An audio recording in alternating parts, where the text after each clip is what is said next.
तो इस एपिसोड की शुरुआत वहीं से होती है जहां से पिछला एपिसोड खत्म हुआ था। जो हाउ है ना, हाउ टेक्निक सिखाने को तैयार हो चुका था, उसने शेयन को टेक्निक यहाँ पे दे दी थी और टेक्निक के बारे में सारी की सारी बातें ना इसके अंदर लिख कर आ जाती है, जिसमें सबसे कॉमन बात यही है, जो इविल टॉड है ना, इविल टॉड तुम्हारे दिमाग का भरोसा कर देता है। अगर तुम्हारे अंदर औकात यहाँ पे नहीं रहा, इविल टॉड ने तुम्हारी बॉडी पे कब्जा किया, एकदम क्रेजी बन जाओगे और लिटरली आगे चल के कुछ कर ही नहीं पाओगे, जान भी यहाँ तक कि जा सकते हो। बाई चांस तुमने अच्छे से सीख लिया, लेकिन तो भी इविल टॉड के चक्कर में क्रेजी होने के जो तुम्हारे चांसेस है ना, वो बहुत ही ज्यादा हाई रहेंगे। अपने शेयन भी देखते हैं तो भाई प्रैक्टिस करते करते हो जाएगा, समझ आती है। प्रैक्टिस पूरा हो भी गया, तुमने टेक्निक सीख लिया, तो भी इविल टॉड आकर तुम्हारी बॉडी पे कब्जा करके नुकसान पहुंचा सकती है। वाह यार, यानी हाउ को मानना पड़ेगा भाई, हाउ ने काफी तकलीफ यहाँ पे सहा है, लेकिन मुझे उसके बारे में टेंशन लेने की जरूरत नहीं कि भाई इविल टॉड मेरा नुकसान नहीं पहुंचा सकता। डेमोनिक आर्ट ऑफ मारा, उसकी जो डेमोनिक एनर्जी है ना, वो इविल टॉड लगभग बराबर यहाँ पर है, तो वो तो बिल्कुल मेरा बिल्कुल नुकसान यहाँ पे पहुंचा नहीं पाएगा।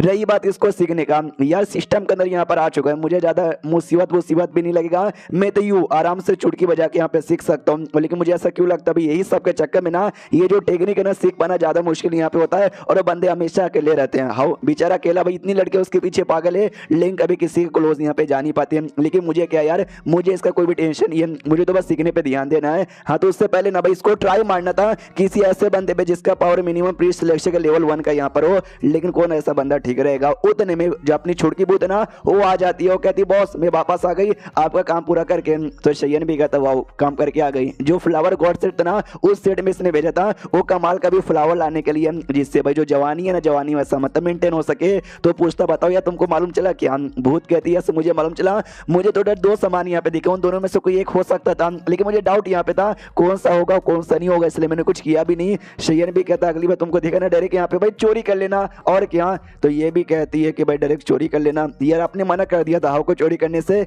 लेकिन आप खुद यहाँ पे चोरी करने को बोल रहे हो। आपके बीच में और हाउ के बीच में क्या डिफरेंस है, मुझे ये बताइए। जो सुंदर शेयन बताता वो प्री सिलेक्शन के लेवल 2 का है और मैं प्री सिलेक्शन के लेवल 3 का हूँ। और एक बार चोरी करने का, या मैंने इससे पहले बहुत सारे ऐसे कांड किए अपना रूप चेंज करके, और आज तक मैं कभी एक्सपोज नहीं हुआ। तो अगर मैंने चोरी करवा भी लिया तो मैं वापस से एक्सपोज बिल्कुल भी होने वाला नहीं हूँ। तभी छुटकी बहुत कहती हो तो ठीक है, लेकिन भाई आपने अपनी बहन पे ध्यान दिया है क्या? मैं आ रही थी ना, उनके कमरे में सो के गई और अपने कमरे के अंदर बड़ी गुस्से में थी, कह रही थी भाई मुझे गुस्सा आ रहा है, मुझे रिश्ता नाता यहाँ पे कैंसिल करना है, प्रॉपर्टी है ना आधी आधी डिवाइड यहाँ पे करनी है। आपने ऐसा क्या कर दिया? शेयन भी कहते हैं इतनी ज्यादा गुस्से में क्या? वो बताती है बहुत ही गुस्से में, इतने गुस्से में ना कि अपने आप को बिस्तर पे ऐसा बंद करके कंबल से ढक लिया, मुंह भी नहीं दिखा रही। शेयन भी कहता भाई इतना गुस्सा काहे को गई, चलो हाँ तो जैसे चाहते हो खुद को कंबल से कवर किया है और आपस में कुछ ना कुछ बोले जा रही कि तुम बुरे हो मार डालूंगी, इतना गुस्सा रखे भाई दुआ तुमको मार डालूंगी। अपने शेयन भी देखते कि भाई कुछ ज्यादा गुस्से में लग रही है, बहुत कहती हुई तो आपसे यहाँ पे गुस्सा, आपने ऐसा क्या बोल दिया या क्या कर दिया? शेयन कहता कि नहीं भाई मुझे एक ऐसे बंदे की तलाश यहाँ पे थी जो फीमेल होनी चाहिए और प्लस है ना क्या बोलते हैं भाई ये होनी चाहिए, भाई क्या बोलते हैं, अरे ये मतलब प्री सिलेक्शन लेवल 1 की होनी चाहिए। मेरी बहन भी फीमेल है और प्री सिलेक्शन के लेवल 1 की है, लेकिन मैंने इसको बताया नहीं, दूर से आइडिया लग गया। वो अपने मुंह यहाँ पे दिखाती हो, कहती है मुझे आइडिया यहाँ पे लग गया, तुमको कोई टेक्निक यहाँ पे सीखनी, उसके लिए तुमको मेरी तलाश यहाँ पे थी, लेकिन नहीं मैं सामने से तुमको बिल्कुल भी टेक्निक को करने दूंगी नहीं, क्योंकि उसमें मेरा भी नुकसान है, तुम मेरा नुकसान यहाँ पे करवाना चाहते हो क्या? सामने से शेयन को याद आता है यार इसमें तुम्हारा नुकसान यहाँ पे हो सकता है, क्योंकि टेक्निक ऐसी यहाँ पे थी कि सबसे पहले किसी से प्यार यहाँ पे करो, प्यार करके ना एंड में उसको धोखा यहाँ पे दे दो, हाँ मुंह पर ना धोखा दे दो, तो सामने से गुस्सा हो जाएगा, नफरत करने लग जाएगा, वही जो फिर नफरत होगा इविल थॉट तैयार होगा, वो इविल थॉट यहाँ पे मिलेगा और उससे ना भाई कोई फायदा होगा, टेक्निक सीखने में आसान यहाँ पर होगा। तो शेयन देखता है कि नहीं भाई बहन के साथ तो ऐसा नहीं कर सकता, छोटी बूत, हाँ एक काम करो हम लोग ऐसा नाटक कहते हैं प्यार व्यार का, और बाद में मैं तुम्हारा काट दूंगा, मैं तुमको धोखा दे दूंगा,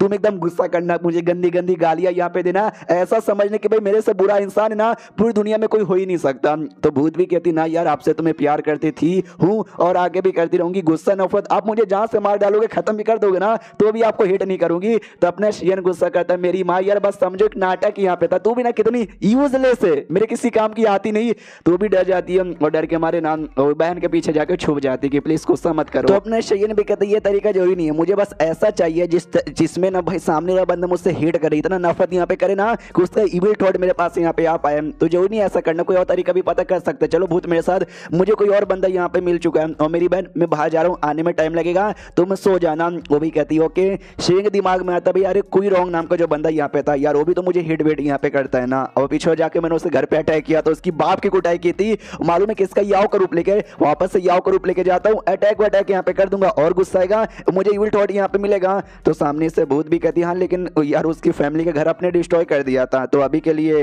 वापस से जाओगे क्या? ये भी दिक्कत है, कहीं ना कहीं तो रह ही रहे होंगे, जहाँ पे रह रहे होंगे वहाँ पे अटैक कर दूंगा। और क्या जाता भी है और करके वापस आ भी जाता है कुछ ही समय बाद। तो बहन भी नोटिस करते कि एक सेकंड, उन्होंने बोला था चला जाऊंगा और जाने के बाद ना वापस आने में टाइम लगेगा, कुछ ज्यादा ही जल्दी आ गया, लगता है काम पूरा नहीं हुआ। हाँ तो सच्ची में काम पूरा नहीं हुआ था। तो शैया ने भी ऐसा दिमाग का दही हो जाता है कि अरे यार काम पूरा काहे को नहीं हुआ। तो भूत भी कहते काम तो हो ही चुका था, आपको इविल थॉट चाहिए था, इविल थॉट यहाँ पे मिल गया, एंड में वो गड़बड़ हो जाएगा, हमको लगा नहीं था। तो शैया ने भी कहता यार मेन तो वही गड़बड़ हो गया। मैं गया सामने ढेर सारे पीस सिलेक्शन के लेवल 1 और लेवल 2 के बंदे आ गए, मुझे डर नहीं था, मुझे मारने का भी शौक नहीं था, मुझे बस गुस्सा दिलाना था कि मुझे इविल थॉट यहाँ पे मिल सके, और मुझे इविल थॉट यहाँ पे मिला। लेकिन दिक्कत ये हो गई कि इविल थॉट है मेरे पास आए और जब ये टेक्निक सीखने के लिए एक्टिवेट करूं उससे पहले मेरा जो डेमोनिक आर्ट ऑफ मारा ना वो इविल थॉट को ऑब्जॉर्व कर लेता, वो वापस इविल थॉट मेरे पास आता, वापस से एक्टिवेट करता, वापस से डेमोनिक आर्ट ऑफ मारा ऑब्जॉर्व कर लेता। ऐसे ही चल रहा था, जिसके चक्कर में चाह के भी ये टेक्निक एक्टिवेट करके मैं सीख ही नहीं पाया। और अगर मुझे ये टेक्निक अच्छे से सीखना तो डेमोनिक आर्ट ऑफ मारा अपने बॉडी कैसे निकालना पड़ेगा यार, मेरी बॉडी की आत्मा के साथ तो कनेक्टेड हो चुका है, उसको निकालने पे मेरा कल्टीवेशन भी डिस्ट्रॉय हो सकता है, तो उसको निकाल नहीं सकते। तभी तो हाउ ने बोला था ये टेक्निक प्रैक्टिस करना ना इतना ज्यादा मुश्किल यहाँ पर होता है। हाँ तो भाई मैंने उससे ये भी पूछा था भाई और कोई तरीका वगैरह है क्या इसको कल्टीवेट करने का। तो सबसे सिंपल तो यही है कि भाई तुम सिंपली भाई कुछ ऐसा करो कि सामने गुस्सा यहाँ पर हो और तुमको इविल थॉट यहाँ पे मिले। और गुस्सा दिलाने के भी ना 5 तरीके के बारे में उन्होंने यहाँ पे बताया था,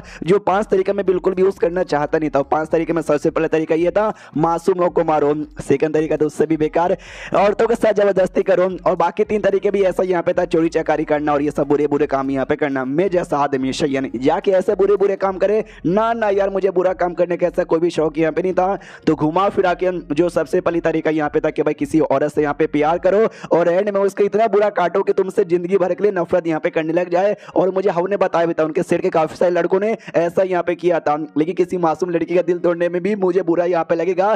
तो मुझे आइडिया लग गया मुझे किस लड़की का तोड़ना चाहिए, वो जो एनवॉय थी ना, हाँ वो एनवॉय बिल्कुल भी दूध की धुली नहीं है, बहुत ही कमीनी टाइप की मुझे लगी है। तो ऐसा लड़की का दिल तोड़ने में मजा यहाँ पर आएगा और मुझे लगता है शायद मेरे प्यार में आसानी से गिर जाएगी अगर मैंने हल्का सा भी ट्राई मारा तो, क्योंकि मैंने देखा था बार बार उसका इमोशन चेंज हो रहा था, कभी भाई मेरे को देख के खुश हो रही थी, कभी अप्रिशिएशन दे रही थी और कभी कुछ ना कुछ हो रहा था। हाँ तो भाई मजा ही आ जाएगा, यानी तो रुक आ रहा हूँ तेरे पास तेरा काटने। और सुन छोटी वो, जब तक मैं उसके साथ ये पूरा नाटक यहाँ पे करूंगा ना, तेरा काम यहाँ पर उसके सेड में यहाँ पे जाने का, वही जो हमको सामान चाहिए जिससे उम्र मेंटेन हो सके, तेरा काम है उसको ऑब्टेन करने का। यानी एक तीर से ना दोनों शिकार यहाँ पे हो जाएगा एंड देन ये चैप्टर यहीं पे खत्म हो जाता है। तो देखते भाई क्या होता है, सच्ची में इसका जो प्लान यहाँ पे था वो सेम वैसे चलता है जैसे शैया ने सोचा, ये एंड में गड़बड़ भी होता। देखो भाई ये इविल एम्पायर का मांगा, इसमें जैसा सोचा जाता है ना वैसा नहीं होता, कुछ ना कुछ कभी ना कभी आ ही जाता है। यानी जाहिर सी बात है आगे भी कुछ ना कुछ तो आएगा जो देखने में सच्ची में मजा ही आएगा, इसलिए आगे के चैप्टर बिल्कुल भी मिस मत करना। तो मिलते हैं किसी और एपिसोड में, जब तक के लिए बाय बाय।